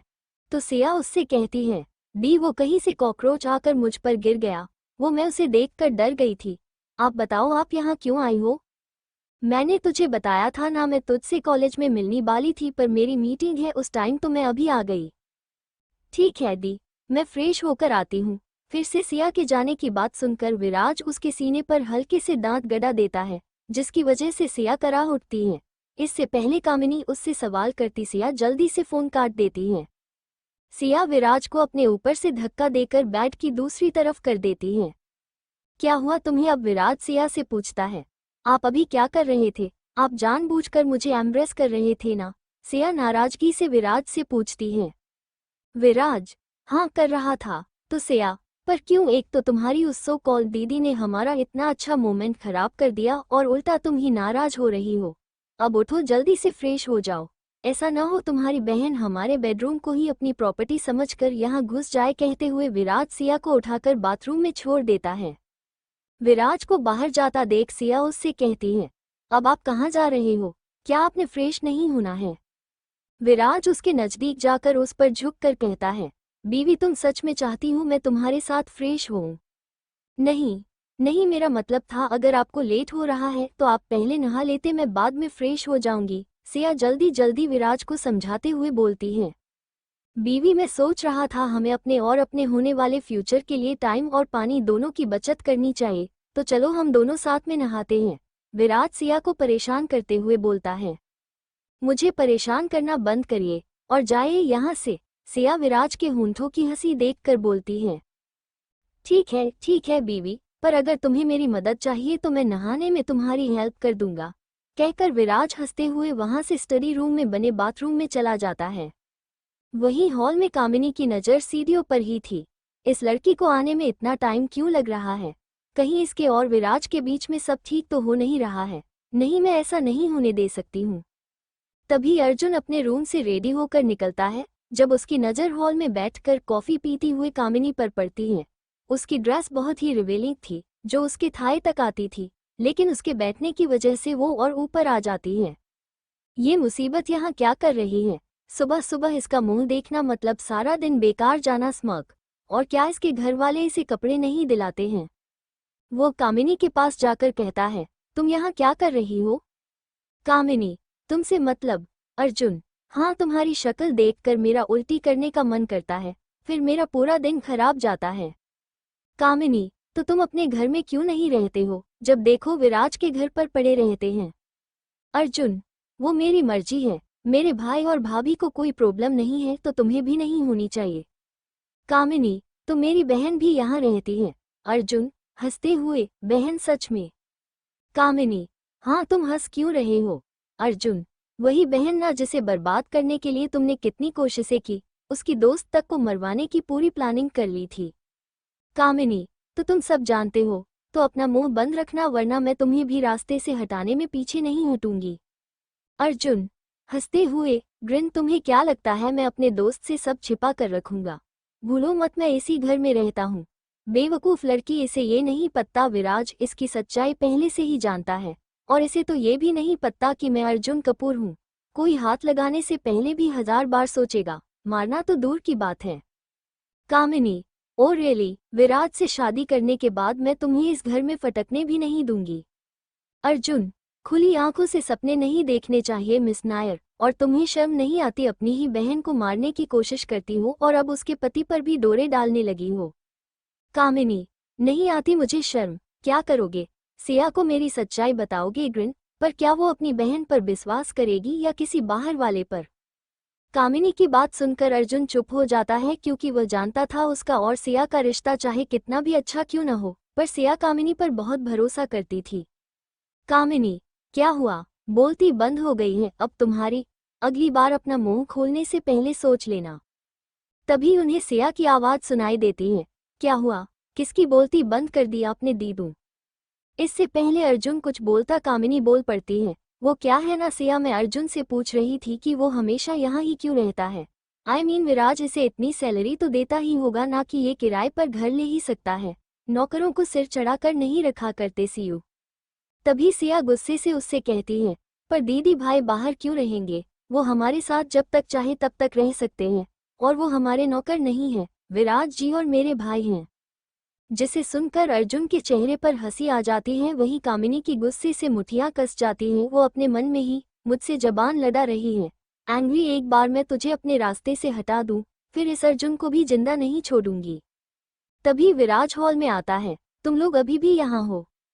कामिनी विराज को देखकर अपने एक्सप्रेशन बदलते हुए बहुत ही प्यार से कहती है, गुड मॉर्निंग विराज। उसके इस इनोसेंट बिहेवियर को देखकर अर्जुन और सिया का मुंह बन जाता है। वही विराज एक्सप्रेशन लेस फेस से कामिनी को कहता है, मिस नायर, आप इतनी सुबह यहाँ क्या कर रही हो? कामिनी अपनी आवाज में एक्स्ट्रा स्वीटनेस डालकर कहती है, वो विराज, एक्चुअली मैं सिया से मिलने आई थी, मुझे उसकी बहुत चिंता हो रही थी, मुझे लगा नहीं था कि मेरी आपसे मुलाकात होगी। विराज उसी एक्सप्रेशनलेस चेहरे से, क्यों आपको लगता है कि हम यहाँ सिया का ध्यान नहीं रखते हैं? उसे किसी चीज की कमी है या हम उसे मरना चाहते हैं जो आप इतनी चिंता कर रही हैं कि सुबह सुबह ही यहाँ आ गई? और दूसरी बात, ये मेरा घर है तो मैं तो सुबह यही मिलूंगा ना। कामिनी विराज के नोट सो फ्रेंडली एटीट्यूड को इग्नोर करते हुए फिर से बोलती है, वो विराज, कल मैं आपसे मिलने के लिए कंपनी आई थी, मुझे आपके साथ एक बिजनेस प्रोजेक्ट डिस्कस करना था। विराज, सॉरी मिस नायर, मैं घर पर बिजनेस डील डिस्कस नहीं करता हूँ, आप मेरे सेक्रेटरी से अपॉइंटमेंट ले लीजिएगा। घर पर मेरा पूरा टाइम मेरी फैमिली, स्पेशली सिया को कमर से पकड़कर अपने करीब लाते हुए मेरी वाइफ के लिए है स्माइल। अब हमारी नई नई शादी हुई है तो हमें एक दूसरे के साथ ज़्यादा टाइम बिताना होगा, तो मिस नायर अगली बार इतनी सुबह फ़ोन करने से पहले सोच लिया कीजिए। उन दोनों को इतने करीब देखकर कामिनी का दिमाग खराब होने लगता है, लेकिन वो अपने चेहरे पर स्माइल लिए खड़ी रहती है, मानो वो उन दोनों को देखकर बहुत खुश होता है। फिर भी वो हंसकर, मैं समझी नहीं, मैं जब चाहूँ तब अपनी बहन से बात कर सकती हूँ। विराज, तुम्हारी बहन मेरी बीवी भी है और तुम्हारे घर वालों ने ये नहीं समझाया कि किसी न्यूली वेड कपल को इस तरह डिस्टर्ब नहीं करना चाहिए। कहकर विराज सिया को देखकर बोलता है, चलो अब ब्रेकफास्ट कर लो और तुम भी चलो अर्जुन। कहकर वो डाइनिंग टेबल की तरफ चल पड़ता है। सबको ब्रेकफास्ट के लिए जाते देख कामिनी भी उनके साथ चल पड़ती है। डाइनिंग टेबल पर विराज सिया की अपने साथ वाली चेयर पर बिठा देता है, जिसे देख एक बार फिर से कामिनी गुस्से से अपने दांत पीस लेती है, अपने मन में, जी लो ये मोमेंट तुम दोनों, मेरी प्यारी बहना, फिर तो तुझे ऐसी मौत दूंगी तुम भी याद रखोगे, पर तब तक मुझे सिया को विराज से दूर रखना होगा।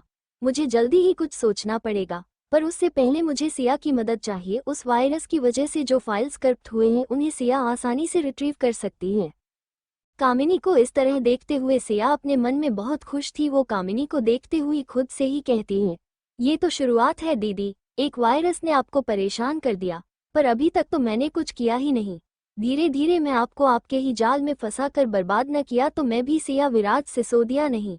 आग दोनों तरफ कुछ इस कदर लगी है, दिल से लेकर दिमाग तक एक दूसरे को बर्बाद करने के लिए पड़ी है। अब देखना ये दिलचस्प है कौन बाजी मारेगा। मिलते हैं नेक्स्ट एपिसोड में। Thanks for watching.